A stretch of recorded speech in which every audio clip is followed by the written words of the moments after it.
trust our good friend Janik in getting you some housing for the night, where you guys ended up in a little cottage on the outskirts of Innistrad, towards the marsh on the north side of the city. You have all made it to bed, all have slept a full night, and have woken up through a dreary, foggy morning as many lanterns past your window are headed towards the marsh for the day, and the fog is hanging low around 6:30 a.m. So we open the day in the morning in Interhaven, in Nephalia, in the island of Innistrad, with the body of a cleric that you never met, buried under the ground, and a town that seems quiet and is continuing to prosper. Are we are we waking up right now? Did you say it's the morning? Mm-hmm. Yeah, it's the morning. You guys all made it to sleep the night before. Some of you have had a full night's rest. Some of you got like 4 or 5 hours of sleep, but you guys are all there. Okay, nice. All right. Boy, it's great waking up from a nice long rest. Good to be alive. What a day. That is remarkably positive, and that we do have that going for us, that we are alive. I want to remind the company that when he says nice long rest, he is the only one who slept like 8 hours. All of the rest of you've got significantly less sleep. Yeah, you just see like massive bags under Ron's eyes. He just looks a little disheveled than his usual proper, like, pristine look he presents himself with. He just looks exhausted. He's like, all right, man, it feels like we've been here a week and it's only been a day. Well, our friend that was our contact here is no more, so we need to figure out what our orders are while we're here. Right. So he's referring to Gilmore Stote, the member of the Fouchard that had been sent to Interhaven to kind of look over it. You guys left him outside of a cave during a combat, and he got executed by a lovely fiery hound. Gilmore was staying at the church, correct? He was staying at the church with Ulfur Gent. Ulfur Gent is the older, fat man that runs the church. He's been in Interhaven for most of his life. Ulfur. And who gets along with Ulfur? Is that the one that almost caught you guys burying some unnamed body? Yes. Oh, he did caught. He did caught us. He must love us. Jeez. That is why I'm asking who perhaps does have the best reputation amongst the five of us with him to perhaps run distraction while we dig up the body again. No. While we look for clues amongst Gilmore's possessions. Right. Well, considering that I just re-protected the entire town and performed last rites on Gilmore with Overgent, I would say I have the most positive relationship of the five of us. I think anyone involved in burying the cleric last night probably is a no-go, in my opinion. Got real smelly at some point. That is all right. Sure I do not have to front face. I can. I will sneak and observe and look for interesting details amongst his effects while you distract. Though I am distracting, I'm not asking whether he knew of Gilmore's alliances, correct? Right. Correct. And Okay. just to help out, I'll go ahead and sneak as well. Just on my own. Just in the town in general. I'm just going to sneak. Just All right, so around the town. Got some Okay. snacking. I got some snacking going on in the town. I've got some snacking going on at the church, Uh-huh. and I've got a cordial conversation between Ulfer and at least one member of our party. Do we have additional members that are going towards that? I will go with Amon to do some snacking because I'm pretty decent at that. And I got 8 hours of sleep. Amon's not sneaking. Well, Amon- I will do the Amon- snacking while he is doing the So jibber-jabber. you'll be joining me then. Okay. Yeah, we'll be snacking. Okay. So there's two snacking at the church. I don't there's like one that we call it snacking. Glyph, have you woken up yet? No.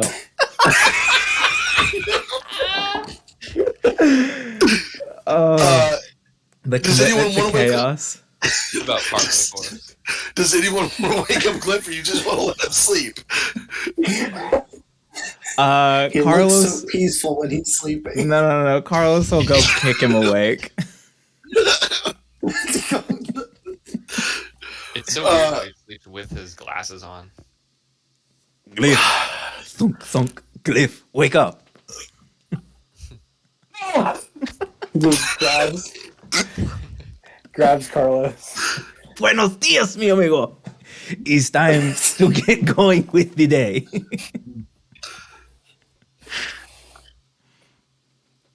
'What time is it? 7 I don't think any o'clock, of us actually right? know. Jared is the first riser, so If I had a clock, I would tell you what time. It is the morning. It is time Well- for things to be accomplished. How can I help out with the accomplishing? Well, we sort of have a plan in progress. Amon is going to distract via the conversational arts Mr. Ulfer Gent, or Father Gent, and Potter. Potter. And then Janek and I will be sneaking amongst the church to search Gilmore's Yes, you will. art effects, and Thalius is sneaking around the town. Is that correct? Well, I was going to just to, fit in, but now Sure. I'm realizing that there's probably no reason to actually sneak around. So I think I'll just go around and ask some people Okay. about town. So there is conversation distraction, there is sneaking, or there is investigating the town. Right. Investigate. Well, That's a good word. I'll help. I'll go with Amon because he might need some age on his side, just a little, so he looks more trustworthy. He'll have me with him. Thank the gods for that. Thaddeus, one thing that I Yeah. saw was really interesting you may want to start with is the bar. It had like a job board posting that seemed to have some interesting information of stuff that's going on. Okay. The bar, you said? The Yeah, bar, that's- not the tavern. The tavern. The bar, in- the bar that's not a hotel. Okay. Yeah, I remember this one time I checked a tavern job board and someone had just posted their wanted cat poster on, like they lost their cat. And, well, needless to say, we had just found the cat the previous night and ate it. And we didn't even know it was missing. wait. Okay, you know what? This is a good time to break as a team. I do not want to examine this. Yeah, we didn't get paid for that one. Oh, you just like the taste of cat? Is that what it is, Thalius? Like, why did you eat the cat? What? You've never had cat curry? It's a delicacy. Oh, I'm guessing. No, it was just I'm from Gavany. Gavany does not eat cat at all. right. It's one of those kind of like when in we have this little town called Rame, and it says when in Rame, eat as the Raymans do. And they eat cats. They eat cats. Okay. They're also known for their noodles. Ramen noodles. Oh, yeah. Ramen. We do like the ramen. Okay. Yeah, you can mix the two, but then it gets a little sensitive as far as other people. So Glyph will put his hand on Thalias's forehead and just check his temperature. Just see if he's doing all right. This man is hallucinating. He's just sweating. Like, it's just sweat. Roll a survival check. Medicine? Medicine check? Sure. Wait, am I rolling the survival check? No. Glyph is. Okay, hold on. Let me roll that. Puppy. What is happening right now? 15. Would you continue to describe your forehead? Oh, so yeah, he's just, it's just sweaty. I don't know.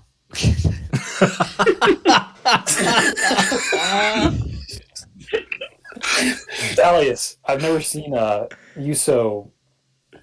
It's like you're me. You're acting like me. Oh, this just sometimes happens when I don't get my full 8 hours. Oh. Maybe you should go back to bed instead.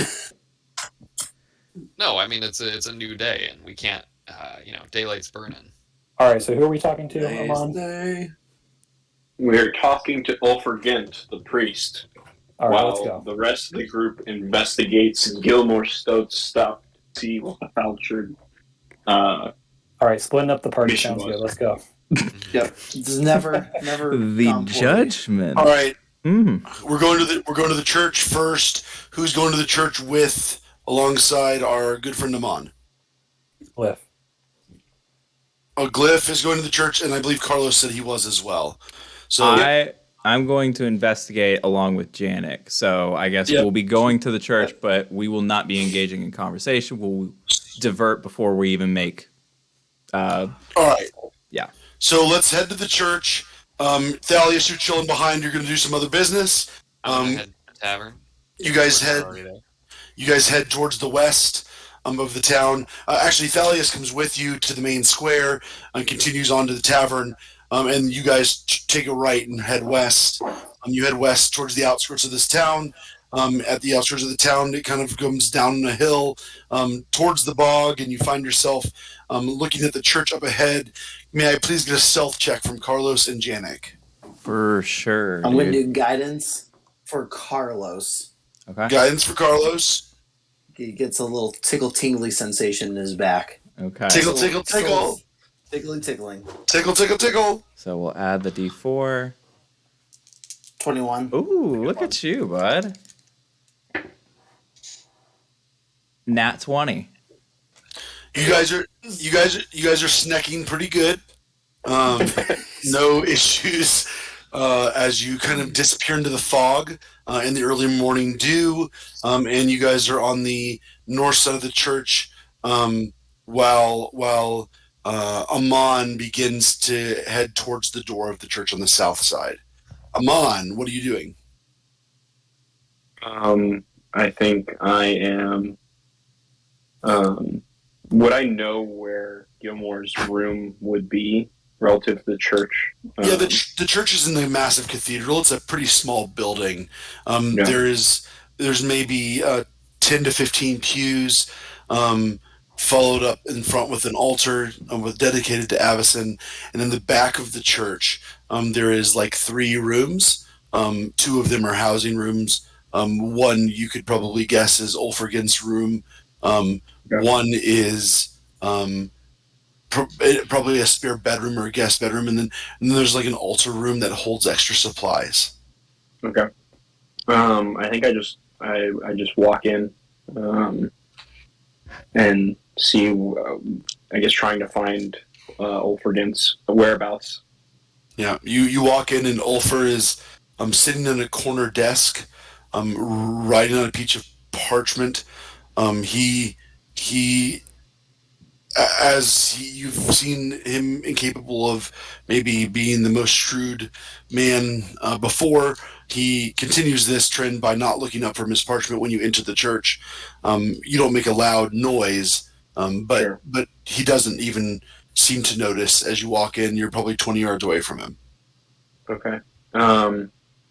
I guess the start, I will go up to the, I guess, center of the like where the altar is, and give my necessary blessings to Abison before I approach him. I just strike up a conversation, and I just say, "How are you holding up, my friend?" He looks up. You notice immediately that there are tears in his eyes. And he says, one of my closest friends is going to die today. What do you mean they're going to die today? What's happening? He says, there was a young priest many years ago that came to be one of my disciples. And he ended up in the city of Drew now. They're putting him on trial for the death of Mal White Orb. And if he's convicted, he's going to be hung tonight. Oh, this is horrible. I'm so sorry, my friend. Why are they linking him to the crime? The captain of the guard said that it had to be him. There's witnesses, at least 3 men of the guard that have said that he was there. Said that he led a troop of men to assault the priest as he re-entered the city. Was he part of the guard? What? I don't know. All I have is this short parchment, and he brings out a piece of paper that is not much longer than a fortune cookie. And it says TT is to be hung tonight at midnight for the death of Mal White Orb. And it's signed with the initials SS. What? We know that SS would be connected to. We know who that would be. I don't think you know the SS. You could make a conjecture that TT may be the priest that you guys are close with, Tomas Tarsus. Tomas. But you don't know the SS, I don't think. Okay. It's not something that just immediately is apparent to you. What's Saul's full name? Saul Botero. Botero. Okay. So it wouldn't be Saul. Um, Can I do like? There's not really a history check I can do. No, he's handed you the paper though. He's handed you the paper. Yeah. Who sent this to you? I mean, we were from Drew now, so He goes. we know. He looks. He goes. My friend Salazar. Salazar was a good friend who had been a servant to the Archbishop for many years. We've been close. We went to school in Gavany together as boys. You were in Gavany. I'm from Gavany as well. That's not important right now. I'm sorry to hear that. It seems like it comes as a shock. It doesn't sound like it was something that your friend would do based on your reaction. He would never would. Mal was a good friend of his.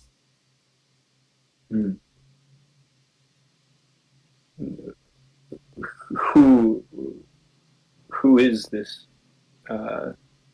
Teehee? Is that just a nickname that is being said? TT. TT. Who? He looks at you, he looks around at the group, and he goes, a young man by the name of Tomas. He came through this way many years ago, about 15 years ago, and he was just such adamant in his faith. He was an up-and-comer in Drunau.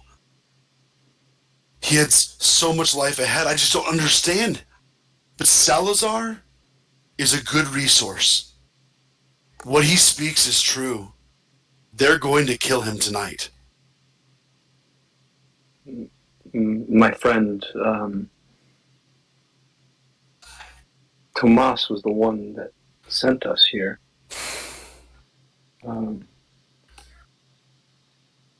There's no way that he could have killed Mal. That's not in his character. I don't know why such a respected man would be convicted of this crime. He said, if that's true, if you have some way to prove his innocence, then you have to make a 12-hour ride in 10 hours. I don't know how else you'll stop it.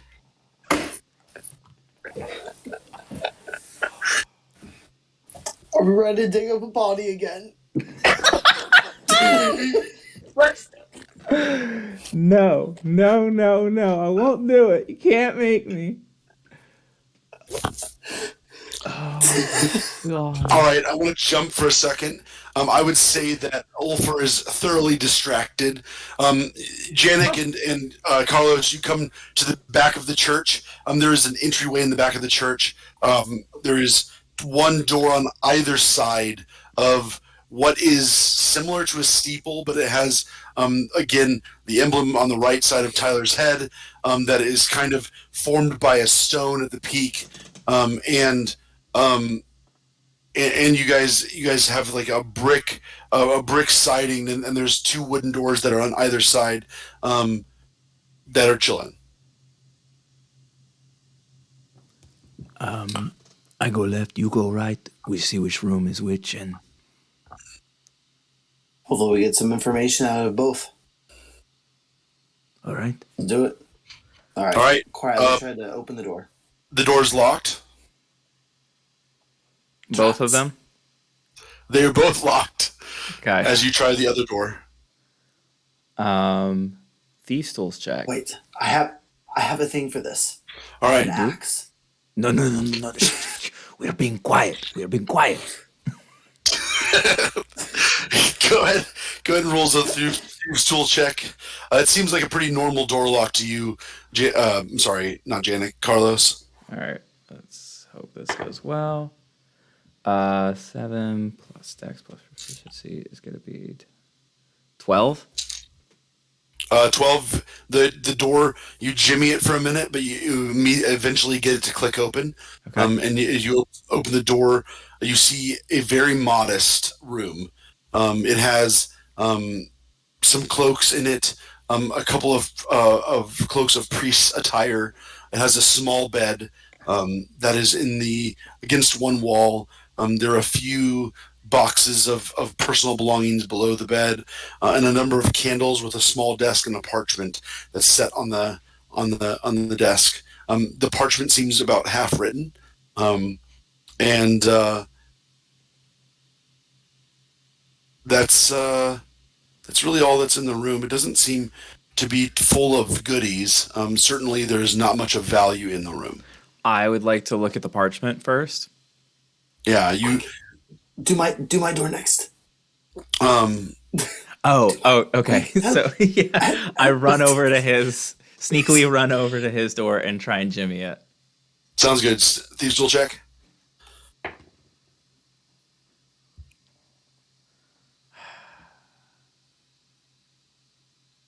Seven.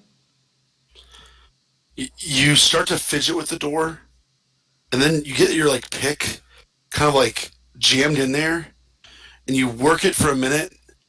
You work it, and you work it, mm-hmm. and you pull your pick out, and you're like, man, this door, it's really Must be something magical. Oh no. Carlos, hurry up. I don't. That is something. I don't know if it's magic or I don't know. Okay. I I'll don't go know. check the other room. You get the door open. I'm coming back in 2 minutes with my axe. If you don't.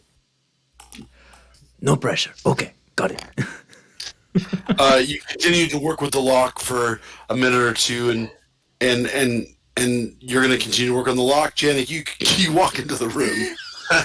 Janik, you look around. You see what Carlos had seen. You see a parchment on a desk. You see some crates that are underneath the bed, as well as some cloaks that are hung neatly against the wall. Okay. I check all the cloaks first. Absolutely. Make sure there's nothing in the pockets. You find nothing in the pockets of the first two. In the third I one, look up. Mm-hmm. the third one, there's Yeah. a small silver necklace that you pull out. It's delicate. It does look like a female's necklace. This looks valuable. I shall take it. So I put it in my pocket.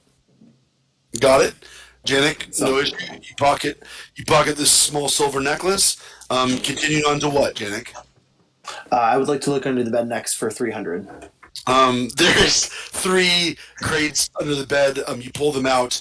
It seems like mainly personal belongings. There's some candle holders. There's some some old sketchings and drawings of what seems to be Ulfrigent's family. You have some personal leather pieces and there's actually a small knife that the priest has locked away, or not locked away, in one of these crates that you've opened. There is also some letters that seem to be letters from Ulfr's past. Maybe 20 to 30 letters that are kind of piled neatly in one of the boxes as well. Okay. So I will then go take a look at the parchment. Sounds good. On the desk, there's a parchment that is half written. It has the pen sitting next to the paper, and in its title it says "The Last Will and Testament of Gilmore Stoat," and it is a half written will of Gilmore's that is sitting in Ulfr's office in on his desk. I will read the parchment. After reading for the paragraph and a half that's written, you discover that Ulfr is pinning the will and testament of Gilmore Stoat and giving basically all of his effects to the Church of Avison. Okay.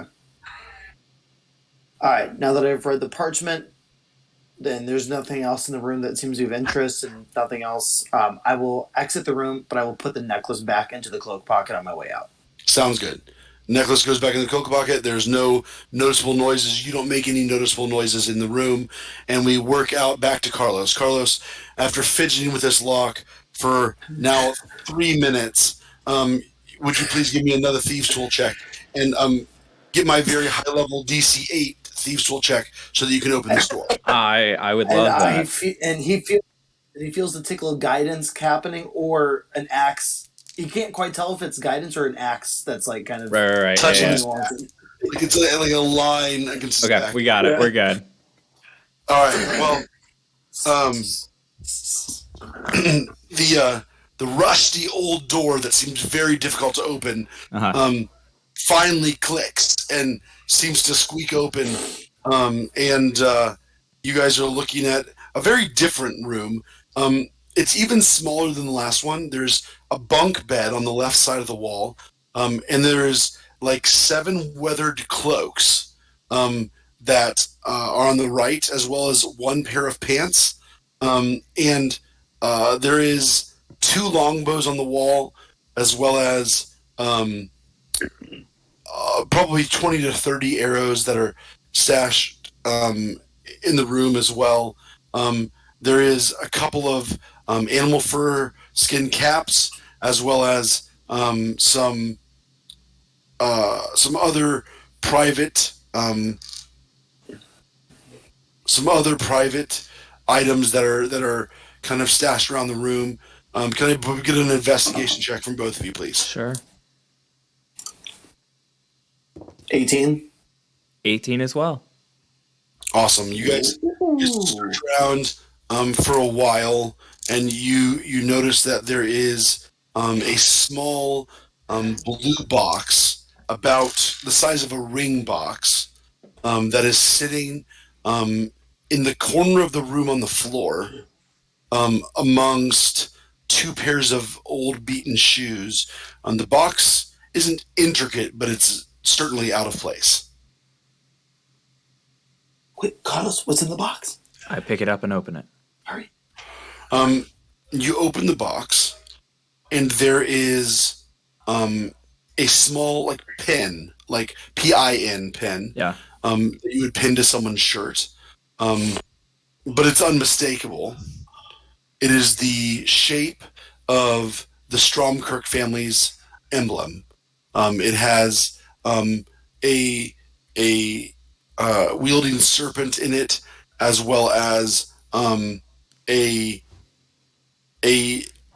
wings of bats that kind of sharp out from it, and it's familiar to you because it's something that you saw at the beginning of this episode together at the mansion of the Stromkirks. It is their emblem in a pin form that he has stashed away in the corner of the room.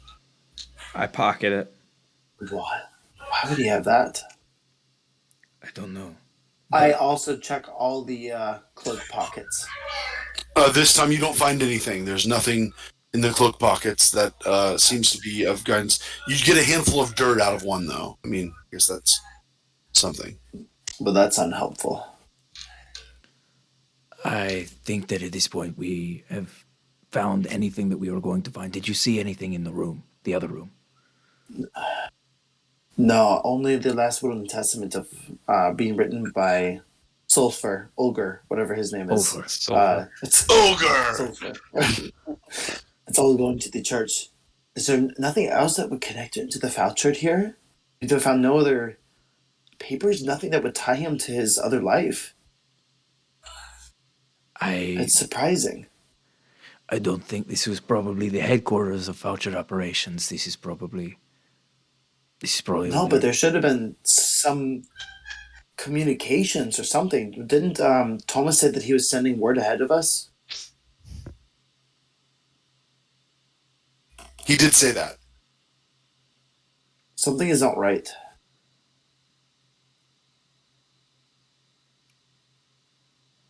Can I check one more time to see if there's like a spot that comes up like in the floorboards, or like maybe something's hidden up like the rafters? Like, can I just do like a further investigation check of the room? Roll another investigation check, specifically for a secret passage or secret plank or secret. 15. You don't seem to notice anything in the room that would pertain to that. Something is not right here, Carlos. I think. Why would he have this? He would have this pin, but there's nothing else that would connect him to be in this part of the Falchard. I think we need to leave and regroup. We may be back, but we're running out of time. Agree. Moving to our Make boy. make sure you lock the door. Okay.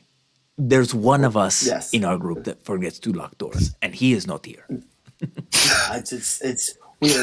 just on the same page. Yep. We're locking doors behind us. Yes, We're always. making that mistake again. Always. Glyph, can I get a perception check as they're whispering through the wall of the church?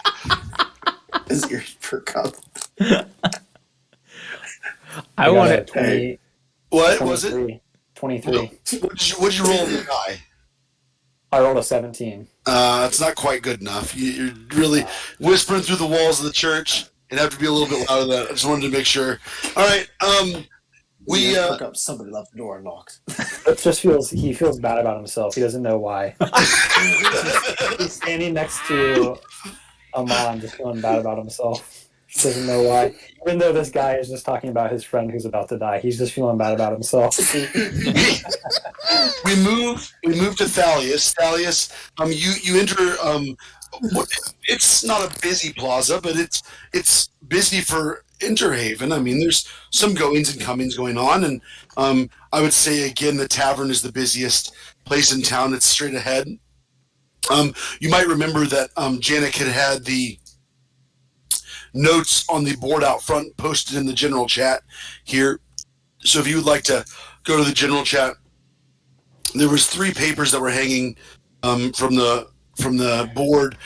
There was a mention of a Governor Stromkirk who seemed not to be very happy from a Miss Sybil Paints.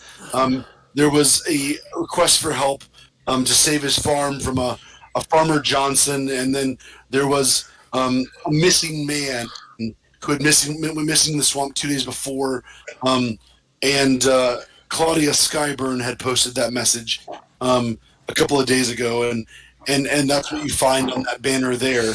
But Thalius, what would you like to do? So the one about the governor, Yeah, it says, "Join me at the manor Friday night." What day is it? today's Thursday. Okay, so that's in the future. Yeah, it's been about a week since your adventures had started. Okay. Because you started, I believe, on a Friday, which was the day that Carlos got dismissed from work.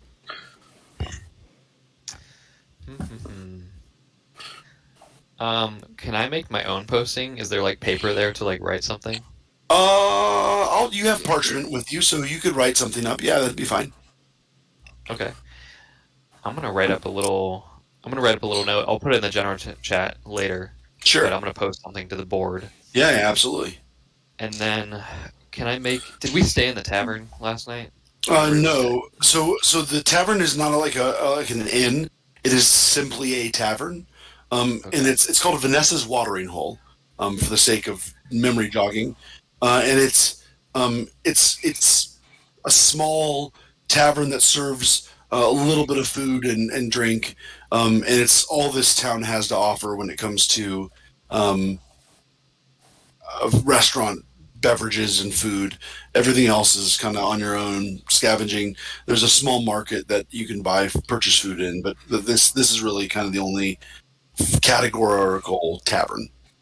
Okay. Well, in that case, I'm gonna go over get some breakfast at the tavern. Sounds good. At the watering hole. Yeah. So you walk into Vanessa's Watering Hole. It's a grungy old tavern. It's well worn, but there's happy spirits and the talk of the town's going on. It doesn't have any rooms, but it seems jolly enough. There's not any trouble going on in the tavern. And when you walk in, you see a woman behind the counter. She is very beautiful, around early 30s or so, flowing blonde hair. She wears a tight golden dress and puffed sleeves. She's seemingly talking with 2 men at the bar in a jolly tone, and she seems to be having a good time. And you hear one of the men at the counter calls her Sunshine, and that's what's going on. All right, sounds good. I will go ahead and I'm guessing it's a seat yourself type of situation, so I'll go ahead and find a seat up at the bar next to. I'll do a seat distance between. Yeah. The respectable thing to do. The young lady who inevitably is named Vanessa walks down the counter space and says, "Good morning, boy. What can I do for you?" Oh, I'm just looking for some morning breakfast. Don't suppose you serve that around here? She goes, "Absolutely." And she yells, "Hey, Maud, got a breakfast for this young gentleman." and you see Young. an older woman who runs kind Maud. of out of the room and into another room, and she looks at you and goes, "You're not from around here, are you? What brings you to Interhaven?" Oh, that's a long story, but yes, you're right. I'm not from here. My typical home is from, port to port, sailing around, but spend most of the time on the sea. Well, I've been here since I was a little girl. This is my home. I love this place. It's been the best thing. It's been the best thing that's ever happened to me. You've never seen any other towns? I've been out in Nephalia a little bit. Went to Drunau a couple times. Went to Haven Ghoul and some of the other cities of Nephalia, but just really love it here. It's just everything. And one of the gentlemen down the way goes and says, "It's the only ray of sunshine that ever reaches Innerhaven." So what, as I go to towns, I like to find the most interesting story of that town. What would you say? What's something that is maybe a little strange, little haunted, creepy even? She says, she looks at you kind of awkwardly, and she says, "Well, I mean, it's Nephalia. It's just the same old, same old. We've got the geese flying across the mist and the wolves on the southern banks, and there's been some issues going down at the church, but I don't I don't know if there's anything out of the ordinary. The governor seems to have everything under control, and not much is really attended to." All right, so just a little peaceful little town. He goes, "Yeah, I've been very blessed to be here for the length that I have." Do you I'm supposed to be meeting someone here by the name of Gilmore Stoat. You wouldn't happen to know anything about him, would you? Absolutely. Mr. Stoat's been in the town for about 10 to 15 years. He's well acquainted with me. He stays down with Ulfur Gent, the old priest down by the church. Okay. So this Gilmore, he's a stand-up guy, it sounds like? Oh, couldn't be better. Oh, He perfect. has saved many men off the marsh. He's protected our people. He's been kind of like his own town watch. Man, what a man. If I didn't have other important things in my life, maybe he'd be one I'd settle down with. Oh, I see. Okay. Well, that would be quite the settling, I would say. The gentleman next to you kind of giggle at the bar and kind of like laugh along, and she kind of gives you a stern look. She's not mad. She gets the joke, but she's not like upset. Okay, cool.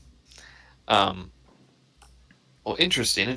So he's been here about 15 years, and has he been doing this whole saving people business that whole time? Yeah, he came in one day, kind of a young gun, and seemed to be real handy with a bow. But he Okay. came in and has been one of the good guys ever since. Nice. Well, not many of those around, believe me. No kidding. You've traveled as far as I have. And she takes the washcloth that she was kind of scrubbing the bar with, and she chucks it the direction of the two older gentlemen sitting next to you at the bar. And one of them catches it, but they both kind of chuckle. So, who are these clowns over here? He goes, "Oh, this is Rory and Bobo. Rory and Bobo have been in town for a long time. Gentlemen, why don't you introduce yourselves?" And one of them looks at you and gives you a smile, and there's like 3 or 4 teeth left, and goes, "I'm Rory. How are you doing today? What's your name, young man?" Oh, there's that young compliment again. It's the best folk around here. Anyway, the name is, well, I suppose you can call me Thalius now. Well, Thalius, welcome to Interhaven. It's good to have you here, my brother. Appreciate you. I couldn't help but stumble across this job board outside. Is this just for anyone to take? She goes, you're asking Rory, correct? Yeah, I'm asking Yeah, the old guy in sure. front of me. Rory goes, well, there's a bunch of stuff that appears up there. To be honest with you, there's a lot of young men that come to Interhaven for a season just for some wealth and satisfaction. But some of us good old boys, we've been here for a while, doing the things and living the sights. It's been a good Nice. time at Vanessa's Watering Hole. I see. Okay, so it's more for the adventurous spirits to take these types of work. And Vanessa kind of takes that one and goes, I would say it's a higher risk, but there's some high reward to the risk. So people down on their luck often find their way towards our small town. I see. Well, that makes sense. Say, anyone? I'm just wondering because we rode in here from what's it called, Drew now, True now, and yeah. I couldn't tell you how long it took us, but is there a shorter way to get back there just in case we ever wanted to? Just out of the heart of your spirit, just in case, like something you need to do. Sure. Vanessa kind of looks at you and goes, well, there's an off-road way, but are you walking or by horseback? What do you mean? Oh, we would have a couple horses with us. She says, well, it's about a day's journey, 12-hour journey by road. You could make it in less, but it would be a hard ride for the horses. Yeah. And if you go off the road, the horses wouldn't do well. I don't think they would respond well to broken ankles and such. I hear you. All right, good to know. Yeah, just always in the look of the quickest route through things. It comes from my days at sea. She goes, well, at sea, you don't have obstacles in your way, so that makes sense. You wouldn't think so, but the waves are quite mighty in certain parts. You want to, know the best way through to avoid those heavy current spots. She kind of shakes her finger at you. She goes, that's what I'm going to call you, Little Mighty Wave. I appreciate that. Little mighty My wave. compliments today in the morning. The mighty wave. She kind of continues to scrub with her dirty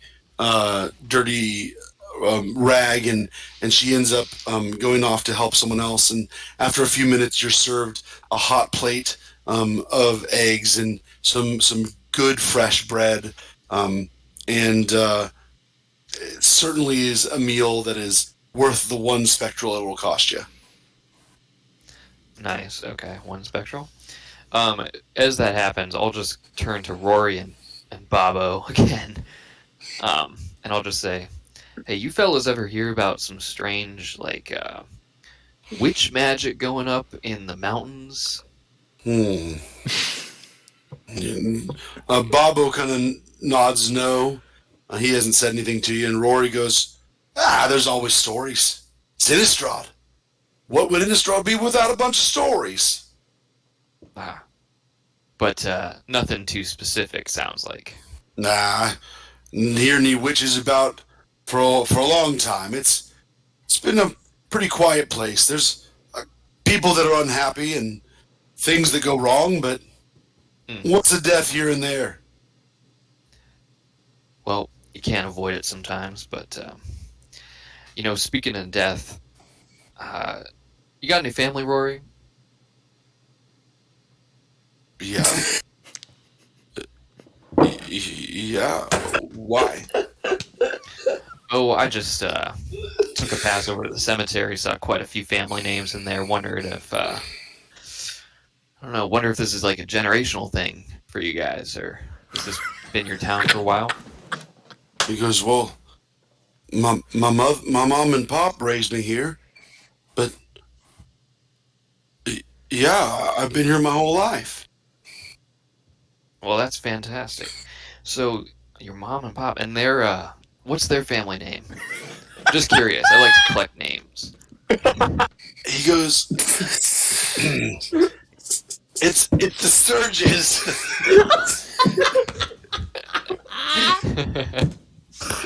It's Rory Sturges. Just to have you know, I don't know why you're asking that. What's your last name? Curiosity. Oh, my name? You wouldn't have to worry about that. I'm not even from here. Okay. He looks away and kind of tries to start to ignore you now. How about you, Bobo? Bob leans back and he goes, ugh. And he leans forward and continues to munch on whatever. It's a good family name. The funniest thing. So it's Rory Sturges and Bobo. Ugh. Well, it's been a pleasure, my men.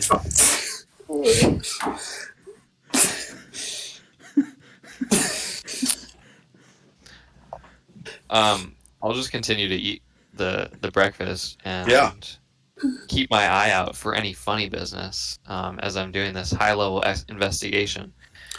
Go ahead and give me a perception check. Okay. Man. 14.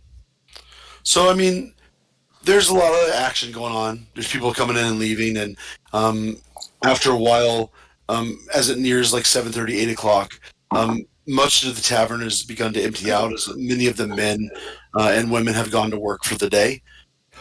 Rory and Bobo continue to drink at the bar, and Vanessa tidies up the tavern as the tables begin to empty out. Okay. Maud, who seems to double as the cook and also as a barmaid, helps out. It seems like it's a two-woman job. As Rory and Bobo continue to drink, I'll just kind of let them do that for a while, and then I'll come back to him and be like, so, you guys, I know we just talked about this, but you just hear some things, and I just wanted to investigate. I hear this Gilmore Stoke guy's involved with a little bit of monster hunting, and just wondering what you guys know about all that. What's a monster? Rory said. One of the, like the skeletons that come out of the graveyards, stuff like that. We haven't had anything like that here in a long time. Really? Can I do an insight check on that to see Absolutely. if he just like Yeah. That's 12. You get the feeling that he seems to believe what he says. Okay. Interesting. Okay. Well, I'm just curious myself. I like to be in the business of hunting these monsters and just looking to gather what I can about them. Have you guys ever heard of the stories of the vampires? I'm sure you have, but He goes, our governor's a vampire. Really? Is this the Wait, do I know this? Kind of. Governor Stromkirk, was posted on the chart outside, and the Stromkirk family is pretty prevalently vampire, so I think you could make that a association. Okay, I guess I hadn't realized they're under the same governor, not the same mayor, probably. But yeah, so I'm sorry. Okay. Let's be clear here. The governor is like a region or like a province area, whereas the Stromkirk family that is in Drunau is like their main manor. It's their main castle. You have never met this governor, or you don't know who he is. He is he is not Runo Stromkirk. He is not the same person as Runo Stromkirk. Okay. Gotcha. Well, to be frank, I didn't realize that. Are you guys comfortable with that? He's been governor for 140 years. Not much has gone wrong here since. It's an awful long time. I mean, I just can't imagine governing a town or a region rather, for more than a couple years. To be honest, I get a little restless. Well, all I can say to that is my grandma had a thing for him. Oh, really? Interesting. Grandma And this is Sturgis. Grandma Sturgis. Yeah, absolutely. Grandma Sturgis. He had a little fling for a long time. She told me about it when I was a kid.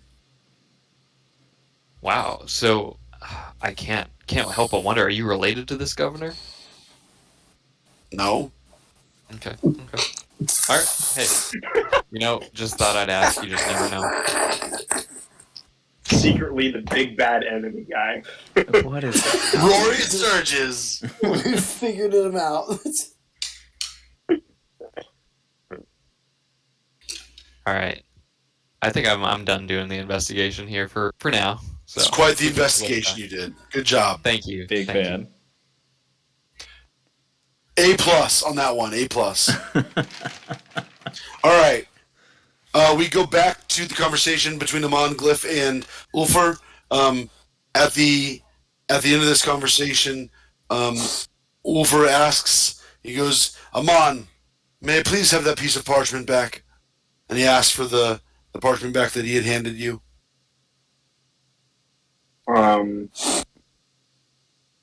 Yeah, I hand it back to him.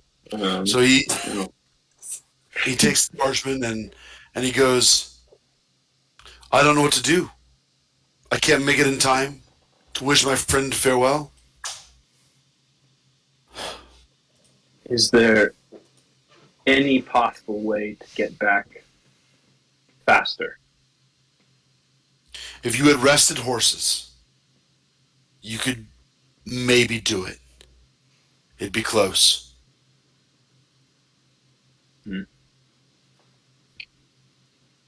Well, seems like there's no time like the present. I mean, I don't want to go on without having tried. I don't think I'd be able to live with myself if I didn't at least try. Do you have an extra horse? Can I go with you? Matter of fact, we do have an extra horse. Well, if we're going to try, I'd be willing to try with you, my friend. Let me gather the men, and we'll set out as soon as possible. I need a perception check from Janik and from Carlos. Ulfar turns around and he says, let me get my things. He turns around and he goes to open the door to his room behind him. Oh no. And he opens the door. Come on. That is a 10. I rolled a nat 1.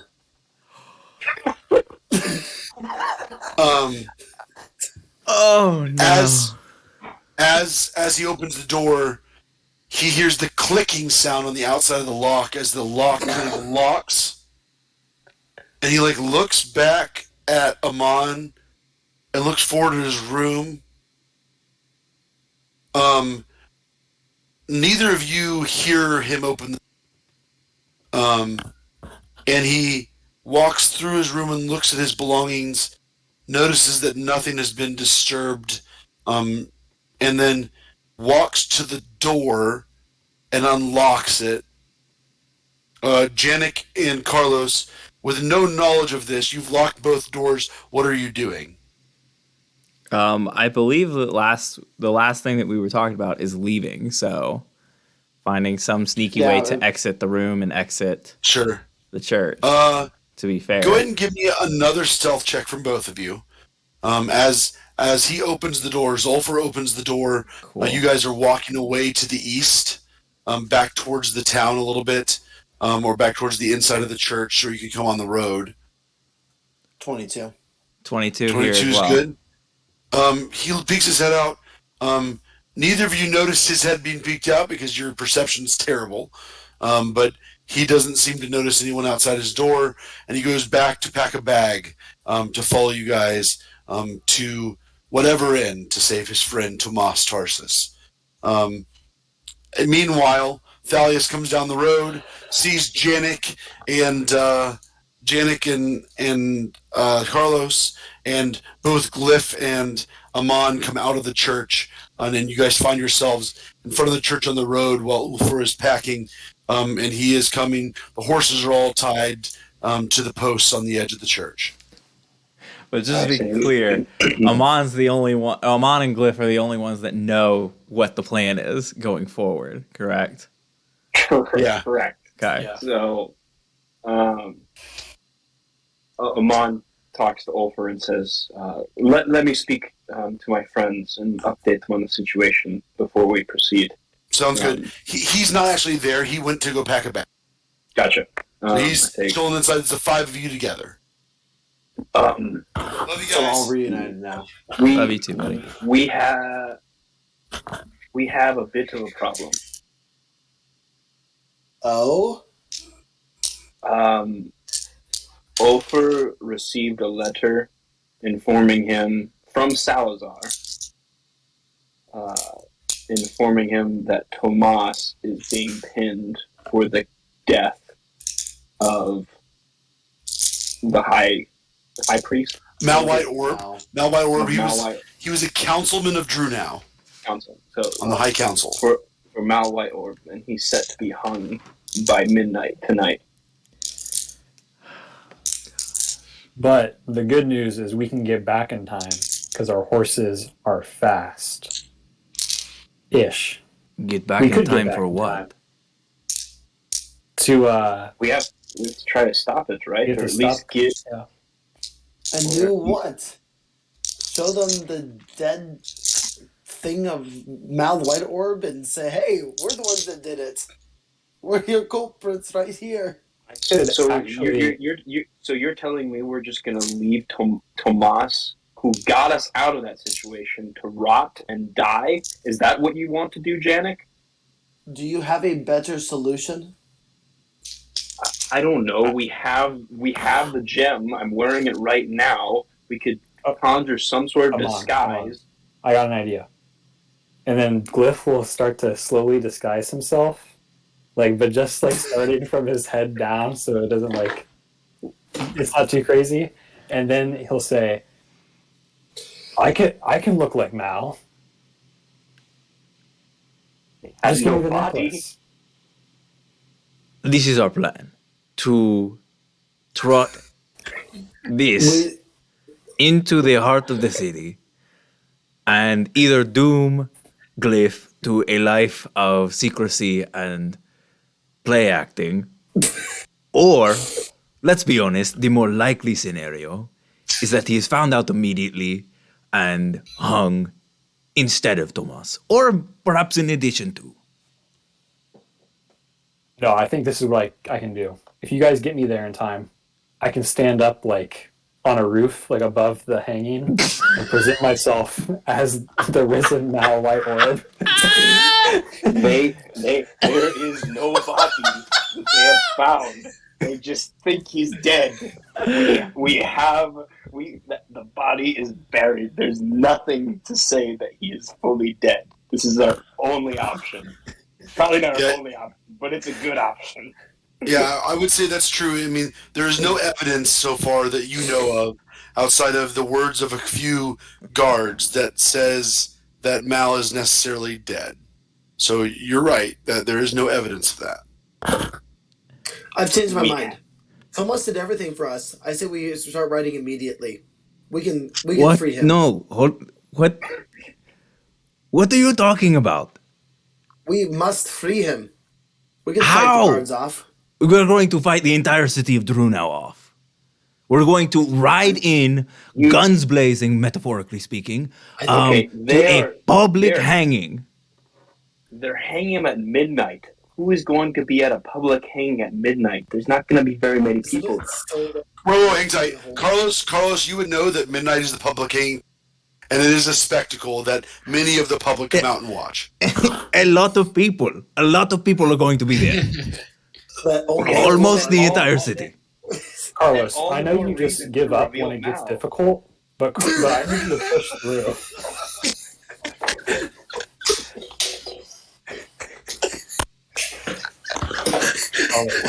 Carlos, I'll be doing the heavy lifting. I just need you guys to get there and then cut down the body.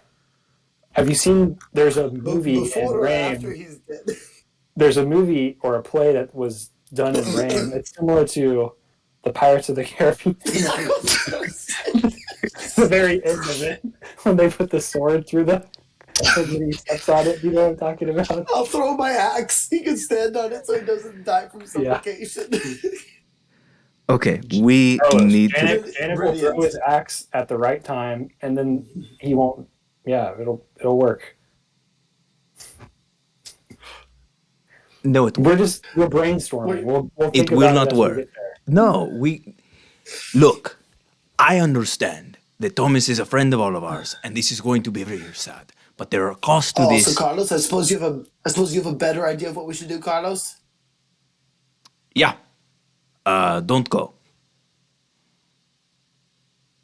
You're a heartless son of a bitch, aren't you?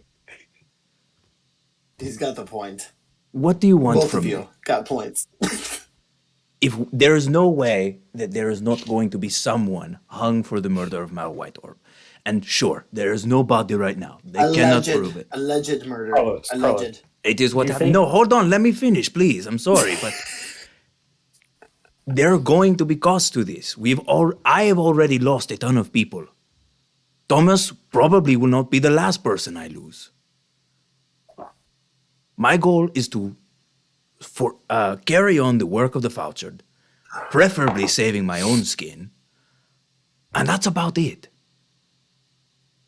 Us riding in to the center of town in the middle of a public hanging, even if everything were to go perfectly according to plan, then what? We got the entire city of Drunau and the Stormkirks breathing down our necks with whatever fugitive lives we lead. That is not a crime that you just walk away from. Look, I've picked a few pockets. Nobody notices until it's too late. That is something you can hide from. The most public jailbreak in the history of Innistrad is not something they will let go. Plus the fact that we already had suspicions of Tomas working with the city guard. I mean, for goodness sake, I found this Stormkirk pin in Gilmore's room. We don't even know if Gilmore was on the level. I trust the four of you because you are traveling with me. That's about it. So no, I'm not too keen on riding in to probably sacrifice all of our lives to rescue someone who may or may not be a traitor and who likely will not get out of that jailbreak alive either. It is harsh. This is the world we live in.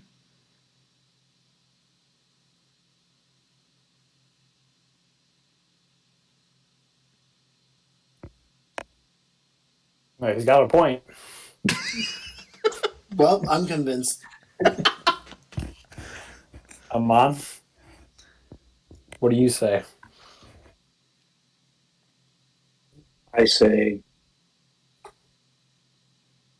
that we bear responsibility for what happened, and to run away from this because we want to pin it on someone else is nothing worthy of Avacyn.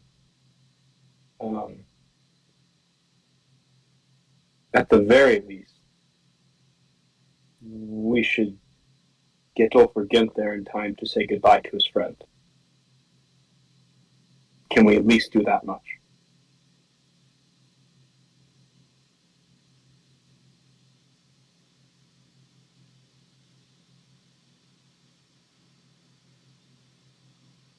Can we? Isn't it like a 12-hour horse ride? So do we even have enough time at this point? So just for the sake of the math, because you've ridden this way before, you had taken a break and you had made the journey in like a day and a half, 2 days. It is about a 12-hour horse ride nonstop from Interhaven to Drew. Now, you don't know if your horses can do that. Um, Horses don't travel for 12 hours at that speed and not get injured, hurt, or stop Ridden to listening death. to you. Yeah. Yeah. Um, you know that it's 8 a.m. here in Interhaven, and you know that you have until midnight to arrive in Drew and stop whatever is going on there.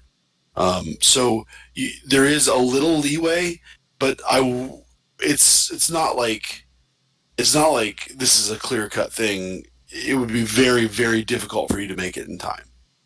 I wouldn't say impossible, but it would be a difficult ask for you to go from 8 a.m. to midnight and arrive at this location at the distance you guys currently are at. Am I here for this? Just question. Yes, all five of you are here. All this are here. I personally, I think we gotta go. I mean, Tomas stuck his neck out for us just to save us from the guard. It would be wrong for him to sacrifice himself in our place. Do what? Sacrifice ourselves right back? Put us right back in the position that he made all the sacrifices for in the first place? Well, no, but I personally I can't stand by and just let it happen to him. I mean, so I understand we want to go let Ulfr say goodbye to his friend, but you really want to go watch the man die? That, like you just said, stuck out his neck for us? That's what you want to do? You want to go let his last moments be us there, knowing that he's dying for us? Not ideally. I would like to save him from his fate. I mean,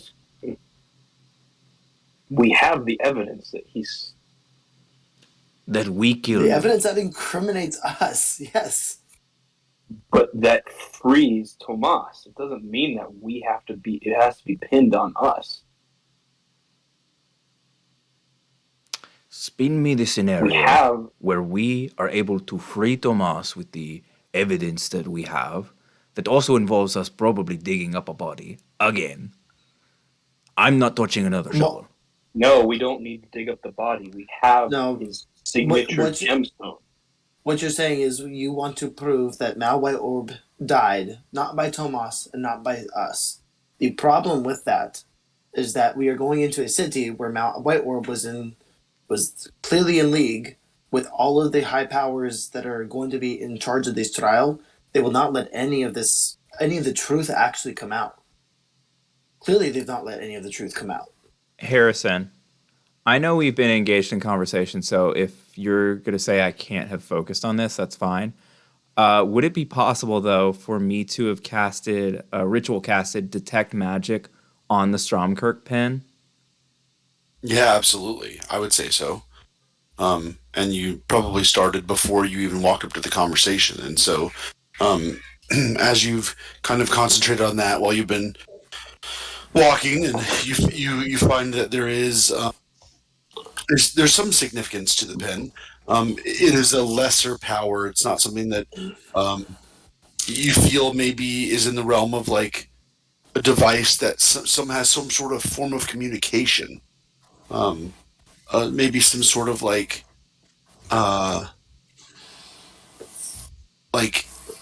hearing or listening or messaging, some sort of communication. You don't know how to use it though, but that's the sense that you get.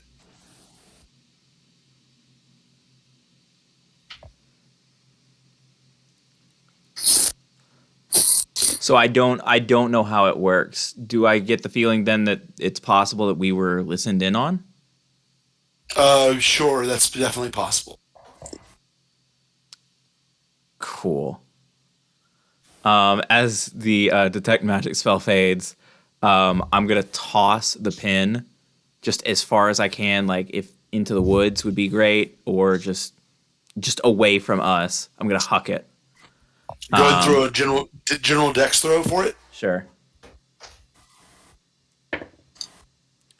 16.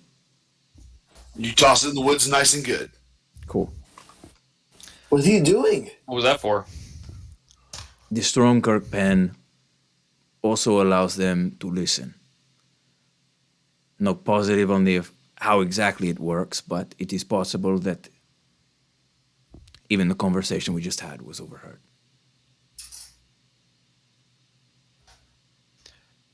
Well, it's not like the Stormkirks didn't know we were involved anyway. I mean, the Stormkirk vampire gave us the tip. So they know who's involved.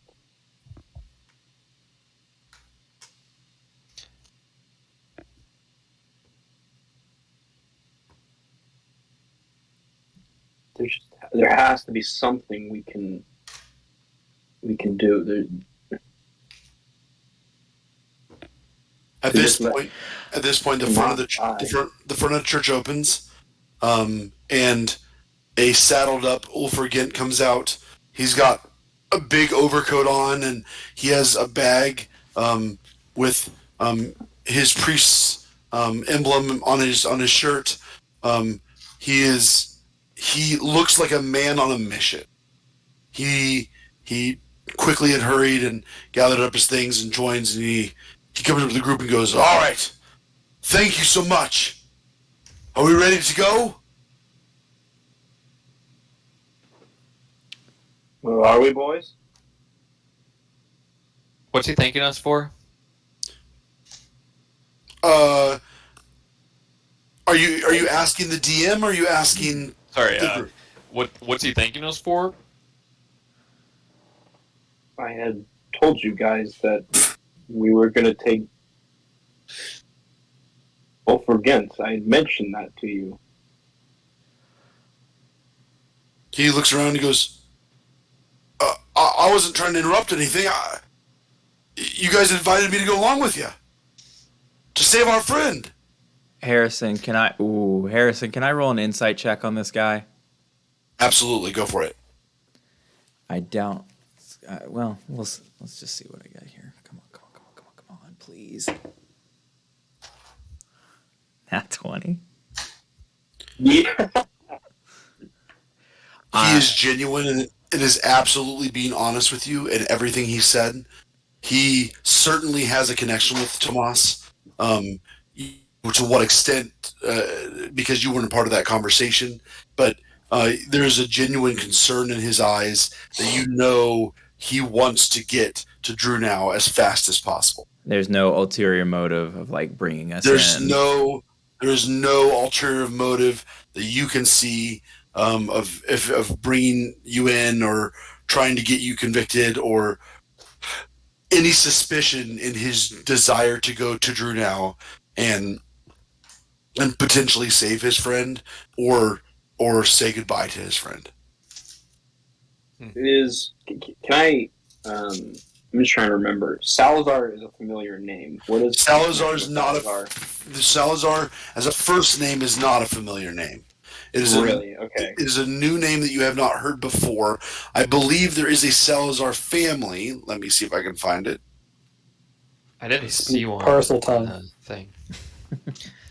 I don't see any Salazars that I've mentioned before. Salazar's a new character that you've never heard of before that I'm aware of. Okay. And he started the Slytherin house. Is that what you found out? Yes, that was his Salazar S. He's a big racist. Salazar Slytherin. His name is. Okay. Everyone in Innistrad's a little racist. Yeah, true. All right. Especially Glyph. So, if we're doing this, I'm not turning myself in. I think that's say that was the plan. Although I can't think of anything else but to just get going right now. But I'm sure we'll come up with something on the way. All right. I will only go with the group if everyone in the group agrees to go.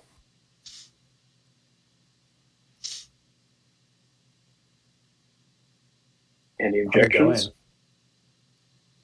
Carlos just goes and saddles up on a horse. Then let's ride, boys. All right. How hard do we want to ride the horses? What's the plan on the attack, on how you're going to approach this? Are you going to try and do it in one go? Are you going to try and do it until one of the horses just stops? What is your plan? You want to switch up these horses a little bit? We're gonna draft them too, and like take turns. Like the bike ride, like Tour de France, de France. So Amon's gonna just have prepared, and he's gonna tell Janik to just have prepared to cast Cure Wounds on the horses as we go. When they do become exhausted, the ones that are, then we will cast Cure Wounds, or I can cast one of my channel divinities if they're below half health or whatever, something that'll, or my lay on hands, like using my healing resources to keep them in top shape. I think the only one of those things that would do anything, I think, would be lay on hands. I think the rest of those resources would not prevent exhaustion, but lay on hands certainly would commit to that, and you would, of course, know that. Yeah. I know back in the day, you couldn't use Cure Wounds on the horses. You'd just have to cast Disintegrate on them if they got hurt.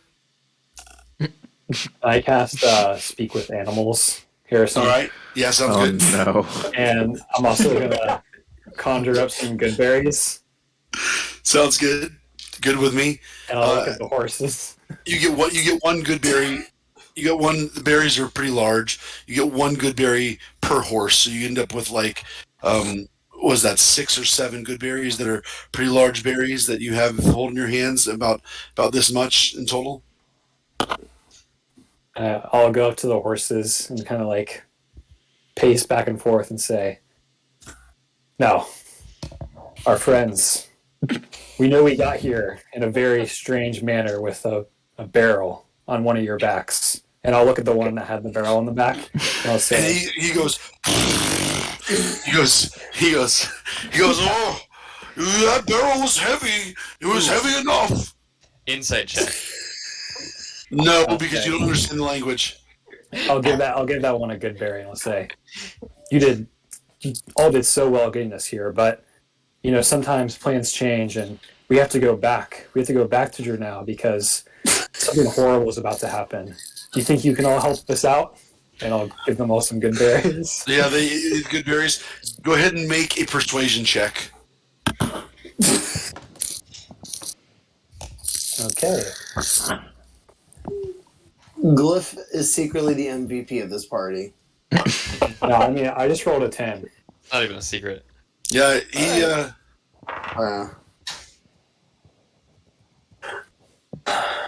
I had +0 to persuasion, so I rolled a flat 10. So nailed it. Nailed it.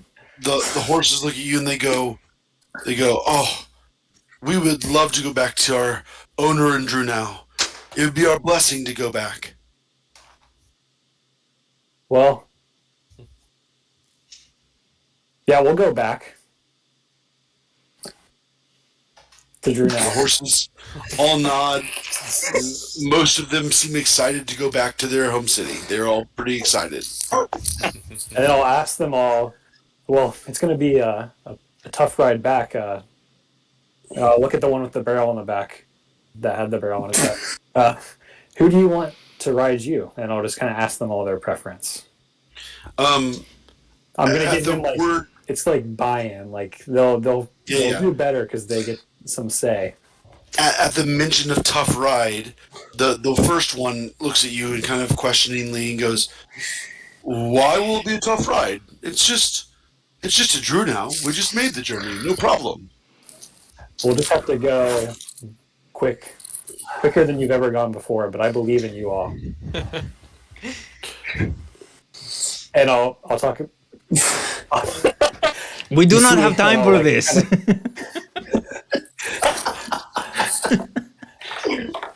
Good content. This is turning into the movie Spirit.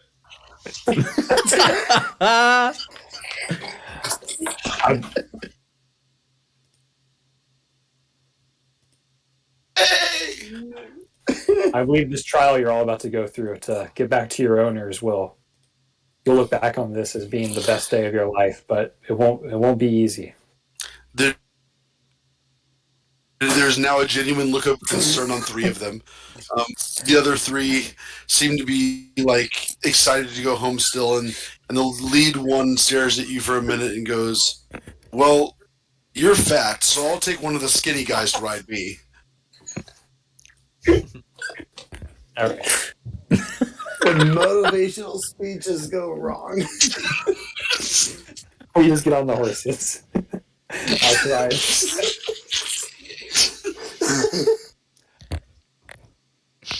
Oh God, what are we doing? Oh my gosh. We deserve a well, TPK. you guys are on the horses.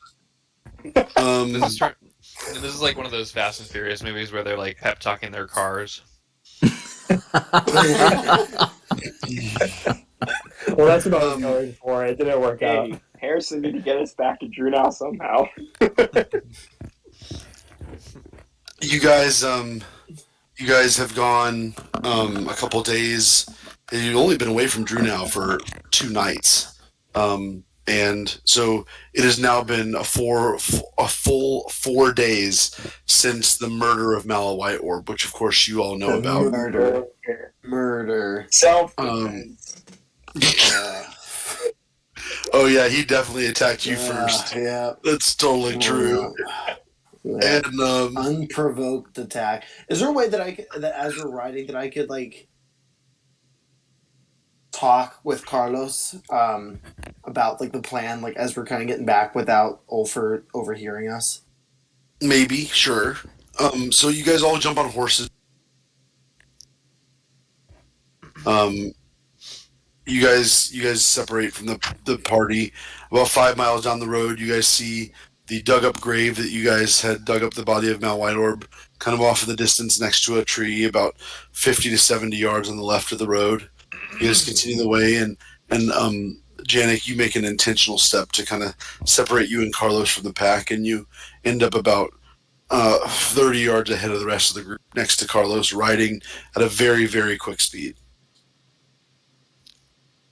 So, Carlos, I've been thinking about our plight when we return. Is there any way that you could see that we could pin the death of Mal on the vampires themselves? We have his necklace. I think that's the only way that I can see that we would be able to interrupt the trial to allow for Thomas to escape without pinning the blame back on ourselves.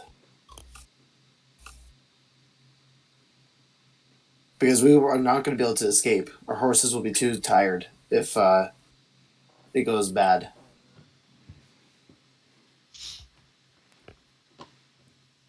We're barely going to get there in enough time to see it if it happens.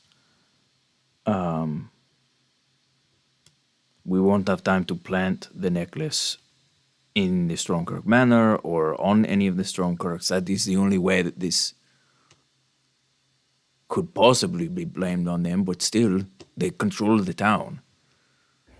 If in a he said, she said situation, they are going to win.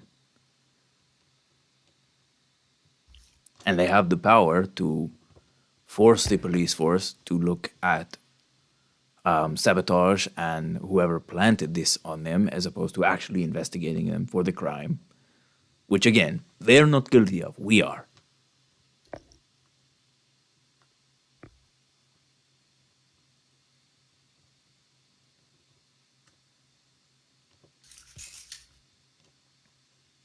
I am at a loss, quite frankly.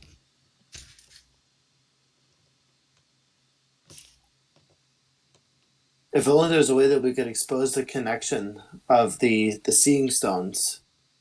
Maybe that's our out? Could just tell the truth. Like that, what could possibly go wrong with telling the truth? You're joking, correct? The only way that we could use the seeing stones as part of our truth, like as part of the of Thomas's acquittal, is if we were to tell the truth. But as far as I can see, that's about the only thing that we could do that would show that there is some evidence against what Tomas is saying, or what they are accusing Tomas of. If bringing down the Stromkirks was as easy as planting an object and making a false accusation, this would have been done a long time ago. Well, I don't think we would make a false accusation at that point. I think it would I agree with you. We're not going to have enough time to set anything up. The only other option I can see is if we were to tell the truth and we were to use the not the waystones, not the seeing stones. What are they called? The Levy stone? No, that's something different. Yeah, the protector stones. Mm-hmm. The levy stones. Levy stones. Throwback. That's something different. That's an old game. I want to jump in here for a second. I gotta say one thing. I something I missed. Amon, I need you to make one perception check as you're leaving the city. Okay. 10. 10 is enough to see the massive cloud of vampire bats hovering over the city, blotting out the sun, as the entire city is destroyed by bats. You notice as you leave the city that the stones that you have replaced are absolutely the same stones that you put in place, and they still hold your blessing on them. Okay. Good. So, do I?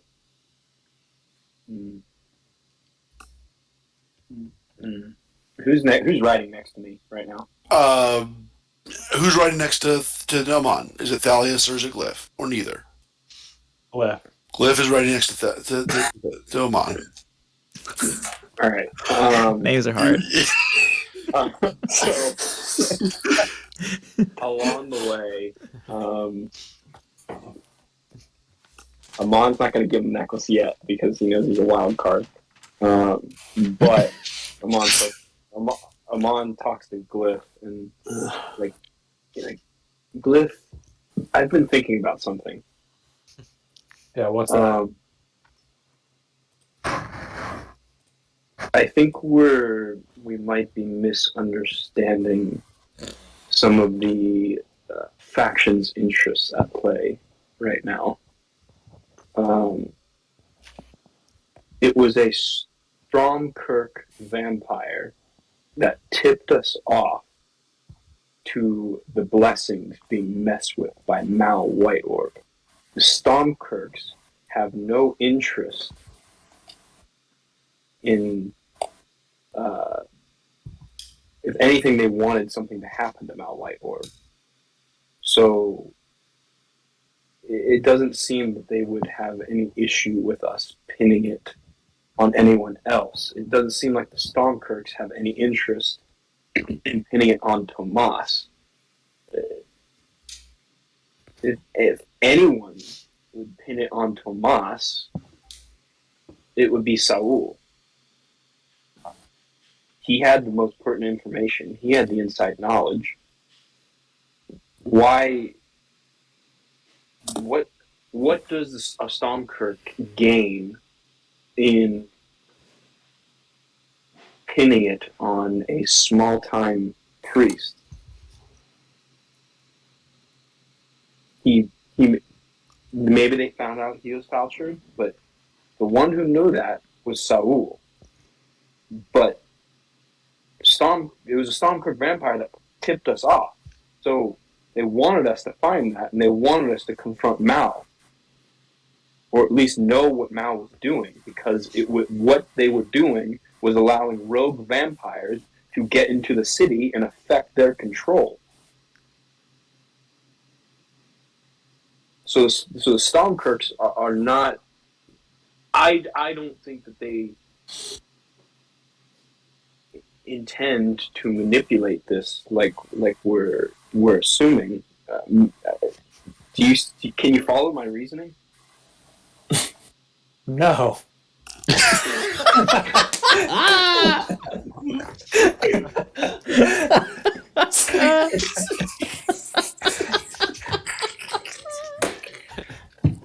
No. Come on.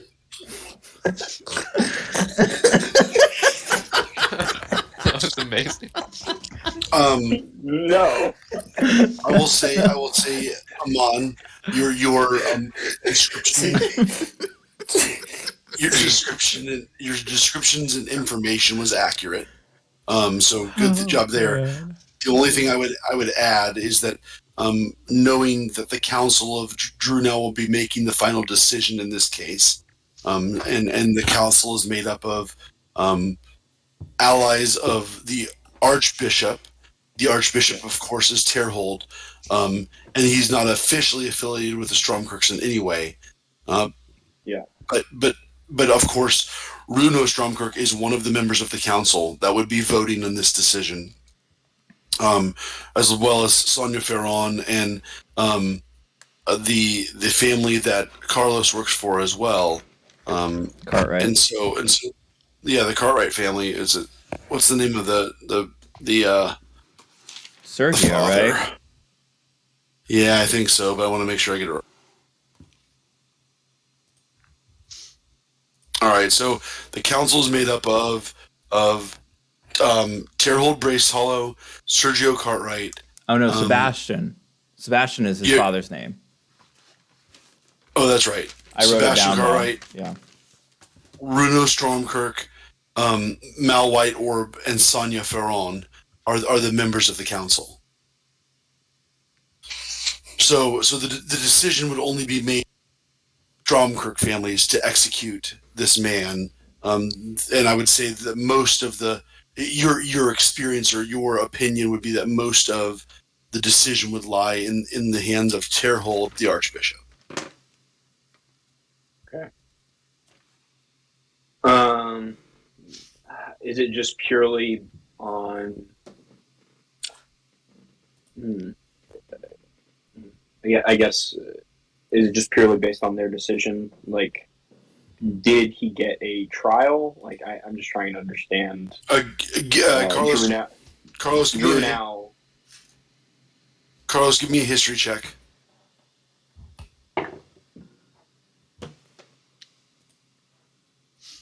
$13. This isn't your expertise, Carlos, but you would know that when it comes to a major crime in the city of Drunel, the High Council takes the judge, jury, and executioner role, and they make a decision based on their opinion, and a majority vote by the council is what convicts that person of the crime. And to most crimes, there's two forms of punishment. There is extensive torture and release, and then there is execution. Hanging. There isn't a prison that that holds people in Drunel, and there's not likely going to be one anytime soon. Okay. Gotcha. So you're not really a part of this discussion, but that's something you would know offhand, Carlos. Sure. I don't, Connor. I'm sorry. Amon, I don't think you would know that information. Sure. In your town, it works totally different because your town's a lot smaller and kind of is governed by a whole different, less corrupt group of people. Sure. I just think it's something that we need to consider, that we can play off the politics a little bit more than we're thinking. The council is certainly not a unified bloc, and we could use that to our advantage.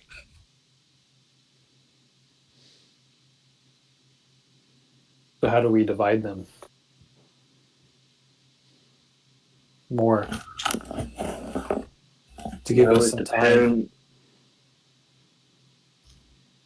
Depends on if we can pin it on someone, or if there's someone pertinent that you could disguise yourself as to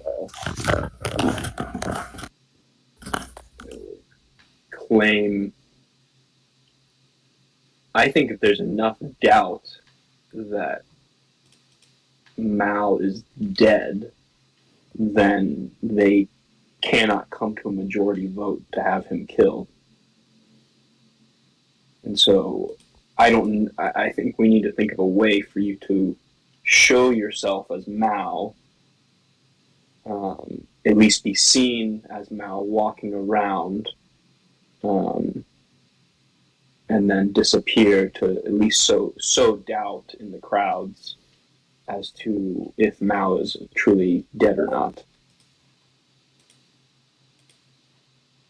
I agree. I think that's our best bet, and maybe Carlos would know what buildings are around the square.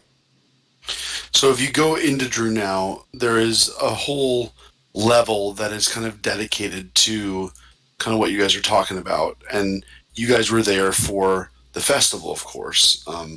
The square itself is very large. It's a large rectangle that crosses both sides of the Alrun River. The name of the square is, here I go, the Diviner's Square. And it has shops and stuff on one side. The Alrun Cathedral, of course, is the cathedral that spans the river itself. On one side is the Munoz University, and on the other side is the Smithian Swill, which is the massive tavern that Janik had walked into. In the university is where the council meets. They have a chamber that is in the higher room that kind of overlooks most of the wealthier part of the city, and it's pretty well known that they meet there. And it's they meet at the first they meet every Friday as a council to make the city's decisions. But of course, something like this trial would be something that would come out on an off day, and they would have a decision.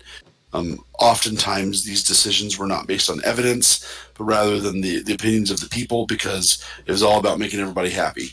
And so there was certainly decisions in the past that you would have seen that were wrong. They were just wrong decisions that were made for the benefit of the people.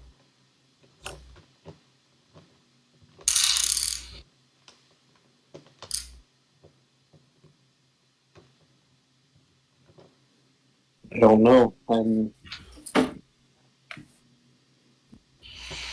It's just how do we do this without exposing ourselves? Maybe there's not a way. That's a darn good question. You're not a part of this conversation, Janik. Nobody asked you. Sorry. Remind me the name of who's the guy who's with us. Ulfer Gent is with you. He's the old priest. That's the priest of Interhaven. Amon, how much of a scene do you think? What's his name? What the heck? What's his name? Ulfer. Gent. Oh, Ulfer. How much of a scene do you think Ulfer would make if he saw who he really believed was Mal Whiteorb at the square? But he would try to save his friend. I mean, he looks to be a pretty determined man. Yeah. Are you saying that we get him in on this, or we just use I think we might have to, because we don't want to associate ourselves more with even being there. I'm sure people will recognize us there, but as far as causing a scene, it can't be us. It'll have to be someone else. I can be disguised, of course, but I don't think you all can draw attention to me. Certainly not. I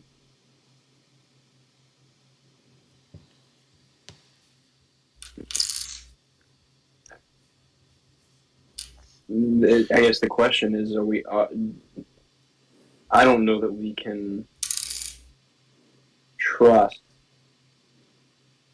him just yet, and that's the problem. We've only known him a day, so how much do we reveal to him, or does he just stumble upon Mal Whiteorb?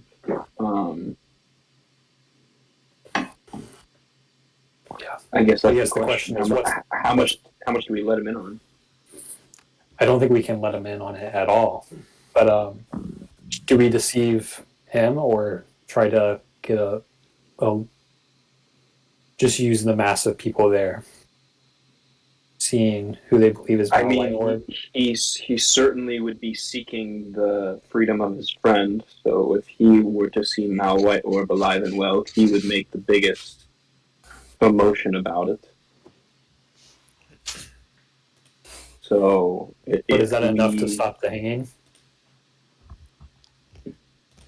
That alone, because I don't know how much more we can do. If there's we enough can't go up there and cut them down. No, we can't, and so it's sowing enough doubt that the council cannot make the decision at that moment, and at least gives us time. I think that's our best option, is to sow doubt. And if you appear as Mal White Orb in some way, in a way that you can escape freely, then we have a chance. And it'll be dark out too, so I'll be good at disguising myself and hiding afterwards. But I won't remain as Mal White Orb for long. That's stupid. Well, of course. Just so I don't forget. And if things go down, take the necklace now, and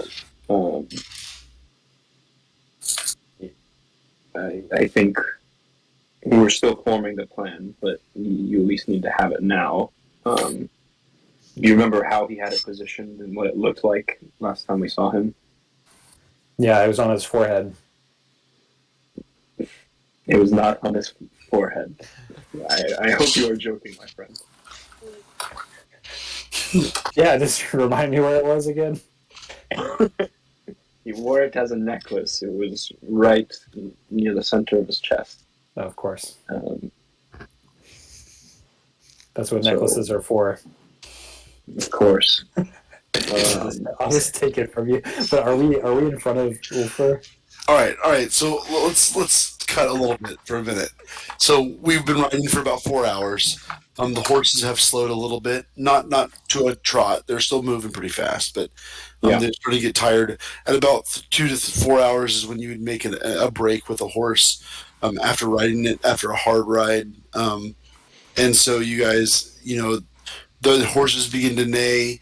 You notice that a couple of them glance back at Glyph to see if he's going to slow down and slow the group down. And they kind of are trusting in their trusted companion advisor that they have been offered and a chance to go home. And you notice that one of the horses, specifically the one that Thalius is riding, has fallen behind all you guys, and it's just growing really tired. Hey, Glyph, I think mine needs a change of oil or something. No, Thalius is fat. Thalius, come up close to me. Thalius, I think your horse is beeping. So is that me? I drop back to Thalius's horse when I put my hands on it as we're riding. Yeah. And I give it. What do you think is fair to restore? I believe the official ruling is 5 points does remove an effect is the actual rule. So I'll give him 5 points. Of oil, I think. So 5 points of lay on hands. Yep. 5 points, and you notice that the horse perks up almost immediately and is back to its galloping speed. You guys turn the corner towards the east, and you start head towards Drew now after you've run this road south and begin galloping onward. It is a little bit past noon, and you've been riding for 4 hours. And of course, at this point, Connor, at this point, Naman, all of the horses are beginning to fade. The reality is that they're all starting to get tired. So as you near 4.5, 5 hours, by that point, all of the horses have slowed from their previous speed and are going a little bit slower. At this current speed, if we maintain this, will we make it, or will we have to pick up the pace? I would say go ahead and give me a. So what time will we get in if we were at this current speed? I guess would be a better question. You've traveled this road a couple of times, maybe 2 or 3 times. As from where you're from, you've used this road before. I would say you know somewhat of its distance and somewhat of its landmarks. Go ahead and give me a perception check. If you continue this speed, give me a perception check. Okay. That's a natural 17, so that's 17. If you continued this speed and the horses did not further slow, you would probably arrive around 10:30 p.m. Okay. I relay that to everyone and say, if we continue going, we're going to arrive around that time. I don't know how far these horses will go. I can use lay on hands to restore some of them, but I certainly cannot maintain all of them. We may have to come to the realization that some of us may have to go on ahead if we want to make it in time, if anything happens to the horses. I'm not saying that's going to happen, but we need to be prepared for that reality. We should have let you guys go with it. Like some of the party members go with a couple of spare horses, so that way they weren't carrying someone you could switch off. I don't think we had the. Yeah, we all need to be there. Here's the horses that we had.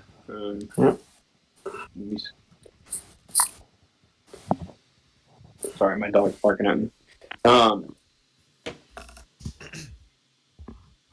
So I think we just need to maintain pace, but realize these horses are getting tired, and who I can restore 3 more horses at this point. So which 3 of us absolutely need to be there? I think it's fair that Ulfer Gent needs to be there if he wants to say goodbye to his friend. I think Glyph needs to be there. But on the other hand, if we get there, if we have the right people who get there, he might not need to say goodbye to his friend. That's true. I would like to go. I don't know what the plan is, but I can certainly be of some strength if you need it. We, Dalius, and then I'll make sure that whatever that dude. Ulfer Gent. I'll make sure that Ulfer doesn't hear this. That I think we're going to use him to draw attention to Mal. And then I'll wink. Yes. Where you? Oh, right.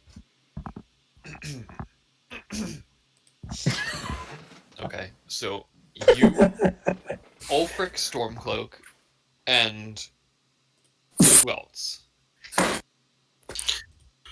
All right, so what Connor's saying is he could give 4 horses the ability to not get exhaustion, and there are 6 horses that you guys have, so you need to leave 2 horses behind if you want to do this method. So the question is what 2 horses and what riders are you leaving behind if you do this? I will not let you double saddle and continue at this pace. So we get 4 folk. You get 4 folk arriving at maybe around 10:30. And the rest would get there what time? You don't know. Well, I'll run the rest of the way. He dashes. Carlos uses his dash action the entire way. A dwarf is built for long distance races. For natural born sprinters. Yeah, I think Carlos should be one of the 2 that's left behind. And I mean, if Thalius really wants to go, like I'd probably be the other one to stay behind too. I don't know if that's such a good idea because you're the cleric. What does that matter? I just feel like our friend is gonna be in a dicey situation. Might need some. He's saying if things go wrong, you can fix it. Essentially.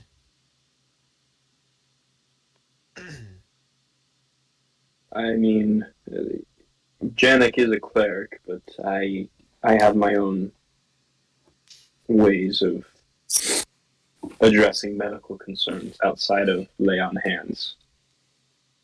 So. Okay. Well, I just know in the past Janek has been keeping us all afloat a bit. If you're concerned about us fighting once we get there, then we've already lost the battle. Yeah, I think if we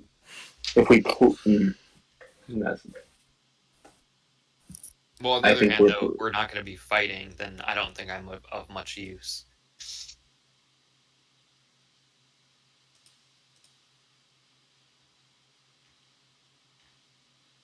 So I feel like Janek, you would be the. I don't know exactly what all you can do, but I would think that you'd be potentially more helpful in this situation. Okay. So Carlos and Thalius are staying behind then? Seems like it. All right. All right. Well, the four of you ride on, and the horses are reverberated, and they again after 4 hours begin to slow down. But you guys are making pretty good time. Pretty good time. It's almost certainly enough time to make it before midnight.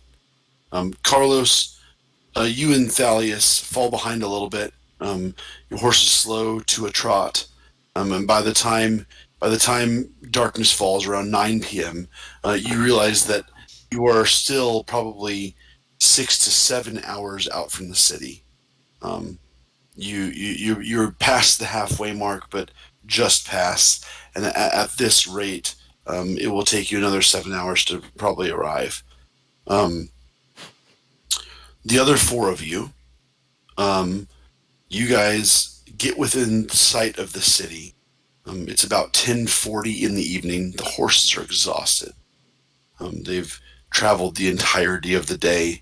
They've made what is supposed to be a day long or a day and a half long trip in about 12 and a half, 13 hours.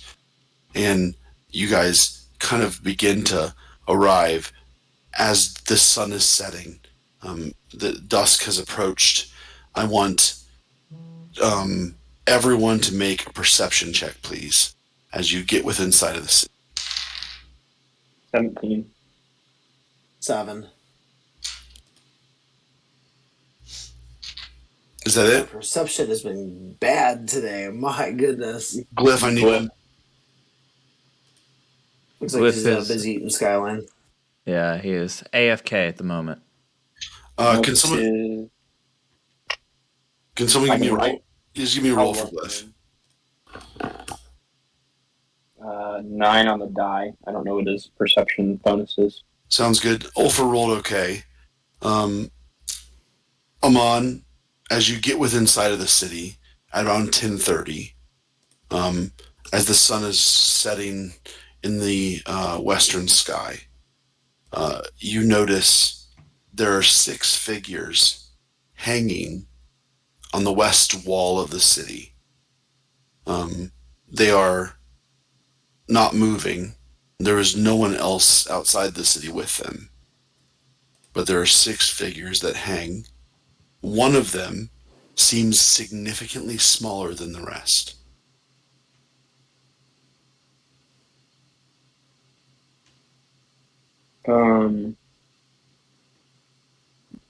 Significantly smaller.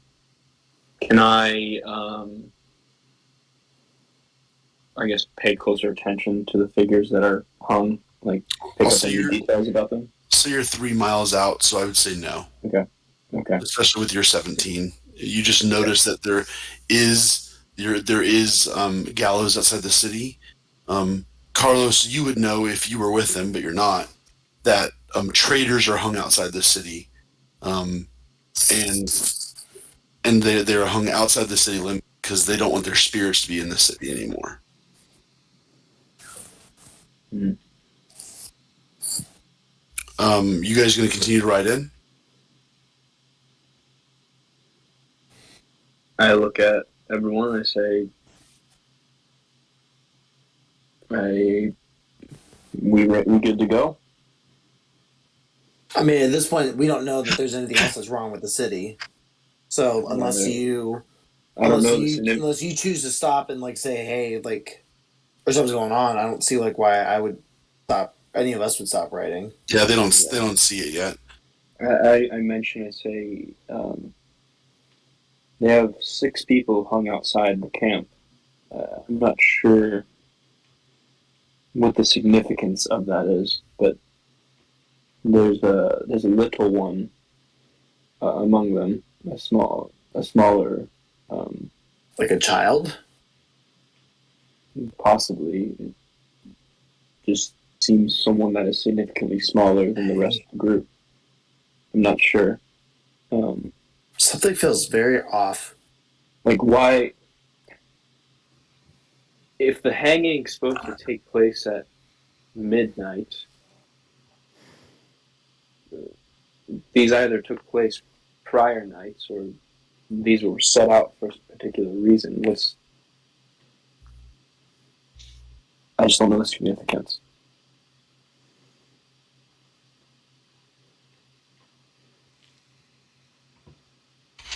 You guys continue.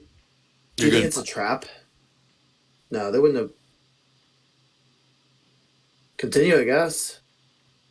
I don't know. We'll find out, I guess. Yep. You guys continue to ride closer, and as you continue to ride closer, Ulfr is the first one to gasp, for he sees his friend Tomas Tarsit on the farthest left, lifeless and dead, hanging from the gallows. And he breaks into tears as he races the horse onward towards the edge of the city. Oh, you... The second gallows has another familiar face, as you see a young woman that you see in your unit. No. Someone that you know pretty well. And Nadia hangs in the second of the gallows. The third of the gallows is her little brother Gerard, the little boy who had helped run the Sizzling Sea Spa for Saul Botero. On the opposite side of the gate, there are 2 faces of men that you don't know that hang next to one another on the opposite side of the gallows. And on the 6th and final gallows, you see the face of Saul Botero as his body hangs lifeless on the gallows edge. And the morning has just begun. That will be the end of our session tonight. Oh my gosh. Oh.